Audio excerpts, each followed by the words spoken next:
Today's project is a 1986 and a half Pontiac Fiero GT.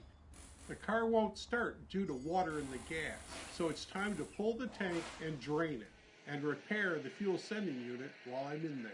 To get started, I need the car on a level concrete pad so I can jack and support it safely.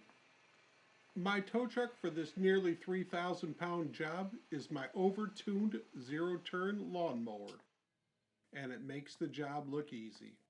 If you'd like to see a video on how to get the most out of your lawnmower, leave a message below. Complete the following steps prior to jacking the vehicle. The first step of the fuel system maintenance is to disconnect the car battery. Always disconnect the negative battery terminal first to prevent accidentally shorting to ground. Next, we need to depressurize the fuel pressure manifold through the Schrader valve. Next, unplug the yellow fuel gauge 3-pin connector located on the center of the firewall near the main electrical cannon plugs. Attach a semi-rigid length of wire and lower the plug toward the fuel tank. The wire will help route the wiring harness back to the connector when the tank is reinstalled. After I completed the work in the engine compartment, I jacked and supported it with 4 jack stands and tested it for stability. Never work directly beneath fluids, as spills can occur unexpectedly. If you spill fuel on your clothes, remove them as soon as possible and let them air dry outdoors. If you get fuel in your eyes, flush them immediately with lukewarm water. A kitchen faucet sprayer hose used on low flow makes a good emergency eye wash. There are 2 large hoses and 3 smaller hoses that must be disconnected. I levered the large hose free with a large screwdriver working from side to side around the circumference of the pipe. Once the clamps are loosened, they must be slid up the fuel lines far enough to pass over the internal barb on the fuel pipes. A 1/4-inch ratchet often works the best in tight quarters. Small hoses work free when twisted, but using slip joint pliers can damage the hose and cause leaks. Sometimes the clamps can be loosened and gripped with pliers and twisted to break the seat. Then a screwdriver can be used to press the hose free. I use spark plug pliers to help me twist the hoses and press them free without damage. If all you have are slip joint pliers, wrap the jaws with electrical tape to prevent damage. With the hoses and the electrical harness disconnected, it's time to unbolt the fuel tank straps. I broke one of the T-bolts about 4 years ago while replacing the fuel pump. It was on a Sunday, so I improvised a repair. I had cut new threads in the shoulder of the bolt and then added a joiner nut and a new bolt to the end of it, and then hacked off the unthreaded shoulder. For reference, I included the original bolt, the broken bolt, and the repaired portion. It's been in for 4 years and it came out very easily compared to the other bolt. Leave the saddle strap in place to support the tank until the straps are positioned out of the way. I loosened all 4 bolts on the saddle strap and supported the fuel tank with my knee. I lowered the nose of the fuel tank first to prevent the fuel from spilling from the open filler pipes. A jack could be used as well if the tank is heavy with fuel. I removed 3 bolts and pivoted the saddle strap out of the way. It's much easier to lift the tank back into place later and swing the saddle back into place to support it. I rested it on a quilted blanket to prevent sparks as I slid it out from under the car. A mechanic's creeper also works extremely well. I used one for the fuel pump change in the 1998 Lincoln Town Car video. The tank was much larger and contained more fuel. I accidentally sloshed fuel from the filler pipe when I lifted the nose too much while I was sliding the tank out from under the car. There's a lesson learned. I used a cargo strap as a lifting handle to pour the fuel into an empty kerosene drum. Later I got even smarter.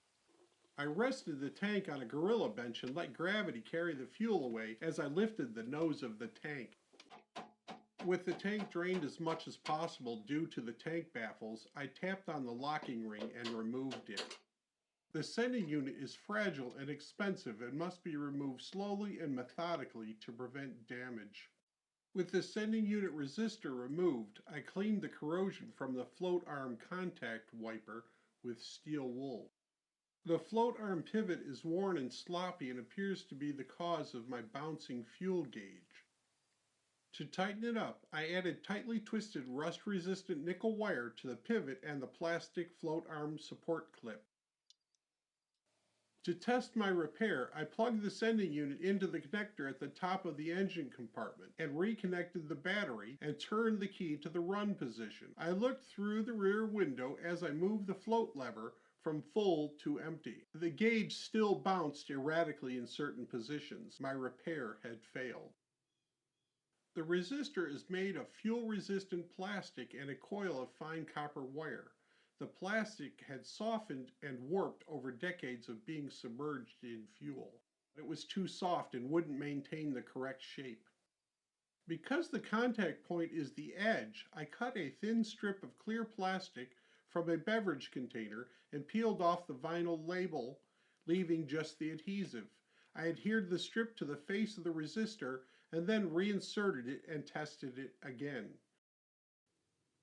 I achieved the desired results the first time. Then I calibrated the fuel gauge at the full and empty settings by putting the float arm at each end of its travel and turning the adjustment screw while observing the fuel gauge through the window. The hoses were weathered, cracked, and stiff, so I bought 3 short lengths. The pressure, return, and vent hoses are each a different size, vent being the smallest. Before installing the new hoses, I polished the fuel lines with steel wool and coated the tips with Vaseline to make the installation and future removal much easier. The fuel tubes had gotten deformed through the tank removal process, so I used the soft padded jaws of the jaw horse to straighten the mild steel tubing with little effort and no damage. I even tightened the crimps at the tank entry cover with a pair of slip joint pliers. The tank seal was worn with severe weather checking. The seal kit came with a new locking ring, so I replaced both of them. I installed the hoses. I left them long. I'll trim them to fit when the tank is in place. I cleaned the fuel filler pipe and the overflow pipe with steel wool to allow me to install the hoses much easier. I coated the filler neck and overflow tube with Vaseline to allow the hose to slide on easier. I applied Vaseline to the seal seat to prevent pinching and tearing when installing the lock ring. This will help prevent a fuel leak.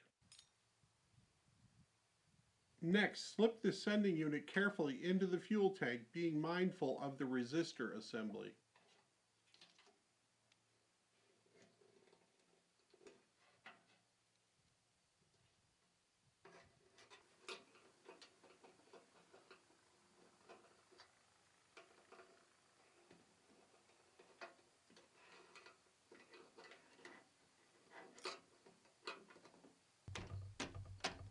Rotate the lock ring until the tabs are seated against the stops.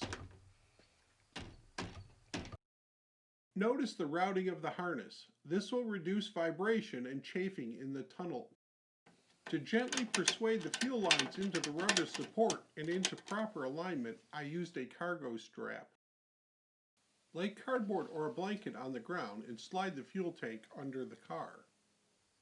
Hook the yellow connector with the wire you routed during removal. This will properly route the wire harness back to the mating connector and prevent them from contacting the exhaust manifold. Electrical fires were a problem on early Fieros. A safety recall fixed the source. The fuel tank holds 10 gallons. But when it's empty, it's easy to lift and the cradle bracket can be rotated to support the tank with your foot or knee until the bolts are started. During installation, I let the tank float on the cradle while installing the fuel lines so it can be moved back and forth and allow more room to work. Install the fuel filler lines, first starting with the upper overflow, then the main fill line, and tighten them, leaving the worm screw facing down for easier access. The fuel in these lines is primarily gravity flow, so a screwdriver is sufficient to tighten the clamps.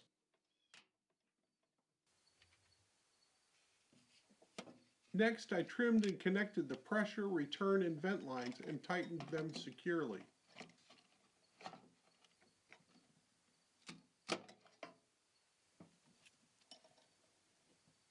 Soft jaw spark plug pliers make it easy to install fuel lines in tight quarters. A ratchet was used to tighten the screws because the fuel pressure regulator has approximately 35 pounds of working pressure.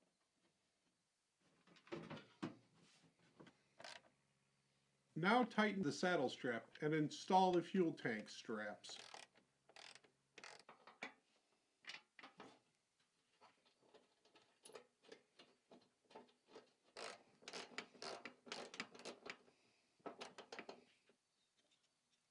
Remove the jack stands, lower the vehicle, and carefully draw the wire harness up and plug it in.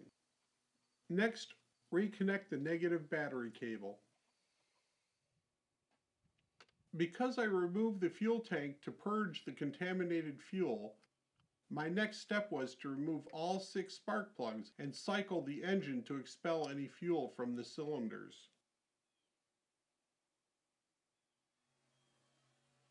I also cleaned the spark plugs with a wire wheel on my bench grinder before reinstalling them.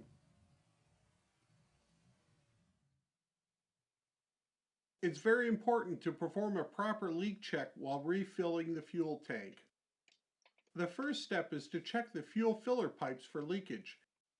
As you pour approximately 1 gallon into the tank, stop and then check under the car to be sure that no fuel is dripping. If you are satisfied, add approximately 5 gallons of fuel to the tank and then do a pressurized leak check.